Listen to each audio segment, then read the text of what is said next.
Hi everyone, Alan from Newlands Nursery and welcome to today's 5-minute Friday. And the sun has come out here in the UK and the weather's been okay, not as warm as spring we're having, but it's now time to plant up some of the more annual things. So I'm going to plant up this container here with Calibrachoa. No idea whether I'm pronouncing that right, but that's what we call them here. Obviously look at the description, you can copy and paste that into Google if you're looking for the plants, because they are fantastic plants. But these are very special ones as well. So these are double flowering ones. Really good for containers and baskets. I'm going to put it in a container, and I think they're actually often overlooked as container plants, because we think of sort of trailing plants or semi-trailing plants only being for containers, but they work so well in containers. In fact, actually, it was only this week we were talking about how well trailing ivy geraniums do in containers as well, but that's obviously a different story.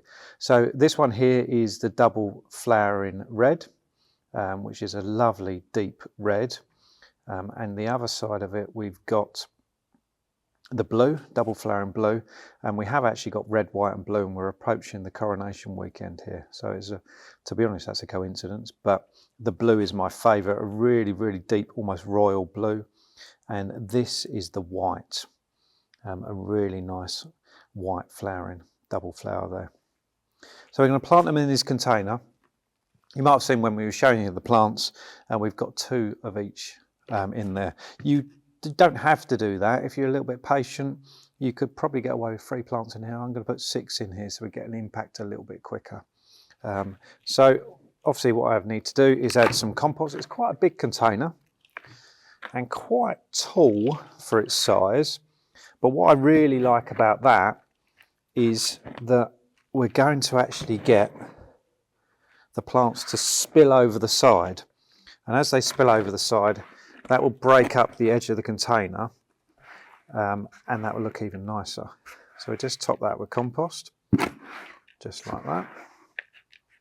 Not all the way to the top, just leave it slightly shy from the top. That makes it so much easier to plant. So tap it down, get rid of any air gaps, and top up if you need to. But that distance from the top is absolutely fine. It doesn't actually matter how you plant these and what pattern you plant these, but I'm going to actually make 2 triangles. So I'm going to do the front of the triangle here, and then 2 back parts, and then if we rotate it slightly, I'm going to go for the front of the triangle there, and then 2 there. As you make the holes, they always cave in a little bit. It gives you a rough idea. It doesn't matter too much. Don't get too hung up on getting the spacing exactly right. These are going to grow into each other, so it's not actually too important. So I grab 1 of each colour. So we've got the red, white and blue there. They look so good together, don't they? Looking really, really nice. So I'm just going to plant, let's go for example, the red at the front. I'll just place that in the hole there. The hole here at the back here has actually collapsed slightly. So I'll make sure the hole's big enough so I can place it in rather than squash it down. Don't want to compact the compost. And then lastly, the white. Like I said, when these get away, you could probably get away with that, but I'd prefer to have a few more plants in here. So what I'm going to do is 1 at a time. We've got the red at the front here, so I'm going to place the second red at the back, just like that, and then just repeat the process. So if I turn the container just like that, so we've got the hole at the front there, we've got the white at the back here, so I'm going to place the other white there. So I'm aiming to get an evenly dispersed amount of colour like that, okay? And then lastly, we put the blue opposite the blue, just like that. Like I said, they're going to grow into each other. They're going to go over, they're going to go where they want to go. There's no telling the plants to that detail exactly where to go, but they're going to go where they want to go. Okay, now you've got two choices at this point. Obviously we need to water the container, and that's going to be the last thing we do. You can take the flowers off. In taking the flowers off, that's going to strengthen the plant a little bit.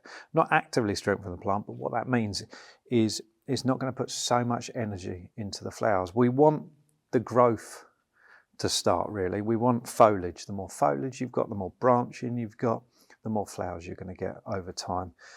If you've got a barbecue this weekend, you want a bit of colour and you want to show your friends what you planted up, just leave the flowers on.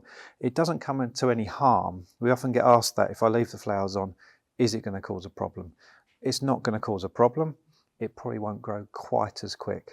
So if you do want to pinch them out, let's show you on this front one, this red one at the front here.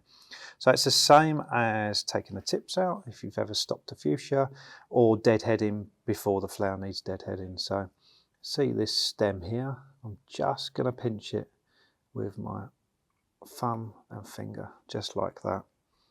And that's what it will look like, okay? Simple as that. And you just work your way around the plant, just taking the flowers off. That will strengthen or help the plant put more energy into the foliage, which is what we want.